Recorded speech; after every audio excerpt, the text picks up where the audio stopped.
Bottom of the hour, you're watching CNN. I'm Brooke Baldwin. You know that the FBI are investigating this massive hack at Sony Pictures, the company's secrets, emails, social security numbers exposed to the world this week. And one of these emails between these executives involving Angelina Jolie, one of them calling her a spoiled brat. Well, it turns out Jolie ran into the executive who was on the receiving end of that email about her. Here's the picture: Jolie, Amy Pascal, Wednesday at this Hollywood Reporter event.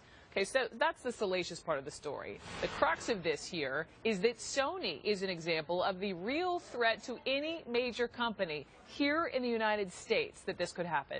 Here is CNN's Deborah Farrick. Cyber attacks against Sony, Target, Home Depot, JP Morgan Chase, Google, eBay, and virtually every business sector have allowed criminals and bad actors to steal millions of Americans' personal data, credit card numbers, as well as corporate secrets. Now imagine if similar cyber attacks made your lights go out or cut off your water supply. Imagine if the critical infrastructure we rely on every single day simply shut down.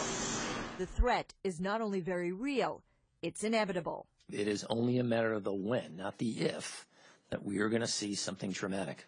Admiral Michael Rogers heads the NSA and Cyber Command. We have seen individuals, groups inside critical U.S. infrastructure. That's right. Power plants, banking systems, air traffic control, subways, all are vulnerable. Years ago, what could have only been accomplished through a kinetic attack using missiles or bombs now can be done with a few keystrokes, where they could wipe out, again, a whole sector of our nation's electric grid, not just for days or weeks, but potentially for months. According to the Department of Homeland Security, adversaries from China, Russia, and elsewhere are inside hundreds, if not thousands, of U.S. critical infrastructure computers. It's not just about getting information, it seems, but it's also the ability to control those sectors. This is something that we worry a lot about. CNN was given rare access to the DHS's heavily protected cybersecurity center known as NKIC.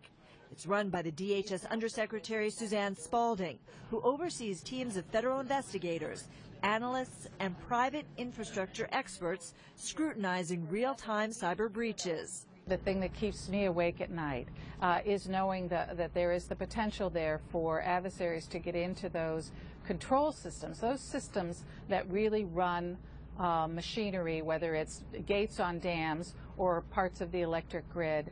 Isn't this an act of war? Well, that's the million-dollar question. What the Chinese are doing is really preparing the battlefield for if that day were to arrive, then they would have significant advantage. Cybersecurity expert Tom Parker showed us just how easy it is to shut down something like a power grid. Here we have the hacker's computer. Okay. And the hacker has already broken into the electric utility, and now we've got access to that electric utility's network. We've reverse engineered the codes which are running, the operating system that's running on this device, which is controlling the electric grid in this scenario. Once inside the system, the attacker waits to strike, and then watch as the lights go off in less than a second. More than 3/4 of the nation's critical infrastructure is privately owned. Critics say those companies are not doing enough to safeguard their own systems.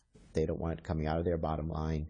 Congressman Langevin says the threat is akin to knowing about the hijackers pre-9/11 and still doing nothing.